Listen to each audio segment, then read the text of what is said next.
I moved to LA to do what I'd been asked to do, the Dinah Shore show. It was going on the air for an hour. She had been doing 15-minute shows. Now she was going on the air for an hour.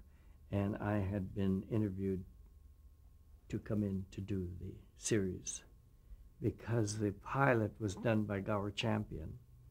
And he was going off to do a Broadway show, and they needed somebody else. So I was that somebody else. Now, describe the show, if you will. Well, to me it was a wonderful break because it seemed like a logical step to go from a half-hour top-rated show to an oncoming, seemingly, the next big television show. So in my head, that was my logical progression. So to come on to do another musical show for an hour with a major singing star and having major guest artists appear just seemed like the logical thing for me to do. Buy a house, but I didn't buy a house. I had to stay at the Chateau Marmont for a couple of years before Alice Reinhardt found this house, and I've been in it ever since. Right. Well, was the show live? Was her show live? Dinah's show indeed was live. We would do it Sunday evenings, and I believe the time was live to New York. I think we did it live to New York at 5 o'clock in our time, 5 or 6 o'clock. And then we'd wrap the show. Well, we knew how long the show was going to be because we were on the air live. And we'd clean up, get our act together, and go to Dinah's house to watch the show and have dinner. So that was a routine every Sunday night. Do the show, clean up, and Dinah lived right near here, so it was easy for me to get to her house, and just the skeletal staff and would go over to her house and watch the show. So it was live to New York, live and to it New was York. taped for here. Tape delay here, and we'd watch it here. I think it was at 9 o'clock. So it must have been 6 o'clock to New York. Well, describe Dinah Shore. Dinah, well, was, I think, as you could tell from TV, she was so friendly with the camera and vice versa, and such a friendly, good soul. It was a dream. After having left all the wonderful people from the hit parade, to come into another very amicable atmosphere was a godsend. Just one. Dinah was wonderful with me, wonderful with her guests, wonderful with the staff. She'd cook for us, and at NBC she had a little kitchen, and we'd say, God forbid, not another one of Dinah's lunches. She'd say, oh, let's eat in. It was always sausage and eggs. Oh, Dinah, we love you, but really. She was good about it, though. She'd laugh about it. And she was a good rehearser, very professional. She didn't shirk her rehearsals anytime. Dinah, we're ready for you. Come in. Off she'd go. Unless she was at a wardrobe fitting or something. But otherwise, she was very attentive to her guests and to all of us and our needs, as well as hers. But because of that, everybody was so willing to serve her that we had a wonderful time with her. What could you choreograph for her? I mean, well, strangely enough, Dinah was a good mover. She wasn't a dancer, and I always worked within her limitations, even when we had Shirley MacLaine on as a guest, and I said, I would like to do a dance number with you and Shirley MacLaine, and she balked at that. Yeah, but Shirley's a dancer. I'm not a dancer.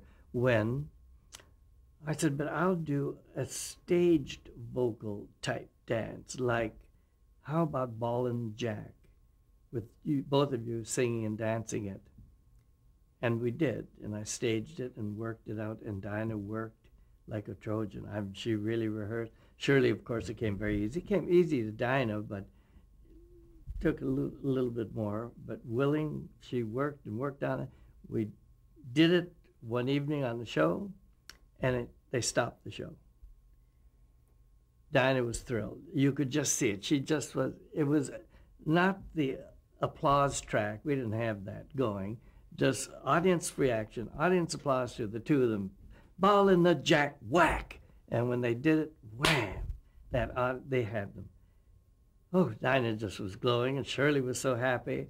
And then after the show, Dinah said, imagine, we stopped the show, and I, with a dance number, and I was dancing. She loved it. Stories like that go on and all with Dinah, with all the different celebrities we had with her. So it was a wonderful 5 years with Dinah. You had so many different guests. Do you have any specific fond memories about certain ones that you really had a great time with? We had wonderful times with Betty Grable. And one thing, it's too bad everybody didn't know Betty Grable. Just wonderful, wonderful woman. And I staged a number with her, Helen of Troy, when she had to do this big Grecian number, and we hired, besides the dancers, we hired big muscle men to participate in the number.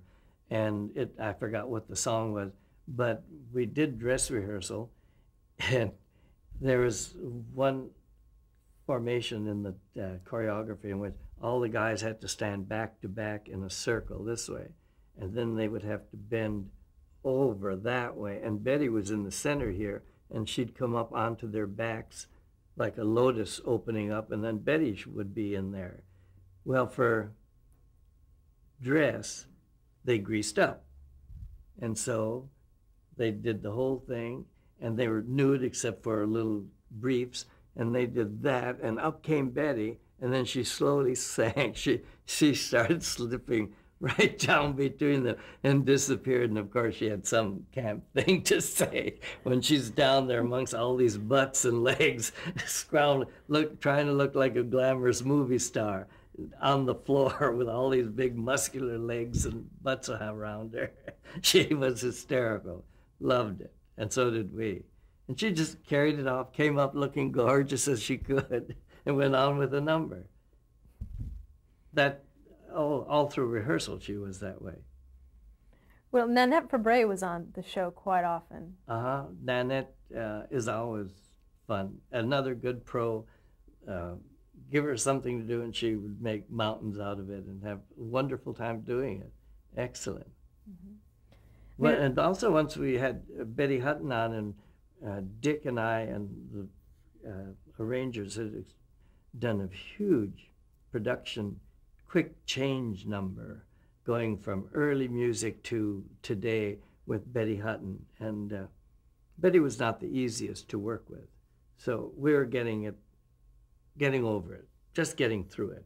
And she was excellent in it, getting through it.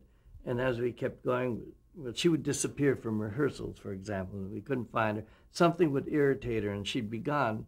We said, where's Betty? Oh, nobody could find her. She was going with president of NBC at the time. We'd call up there. No, she's not up there.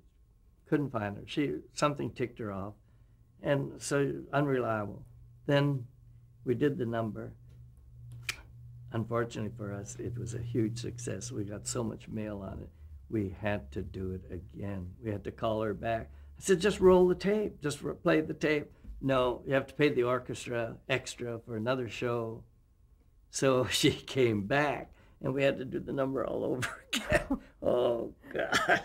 I said, let's not make our numbers so good. We have to do them twice.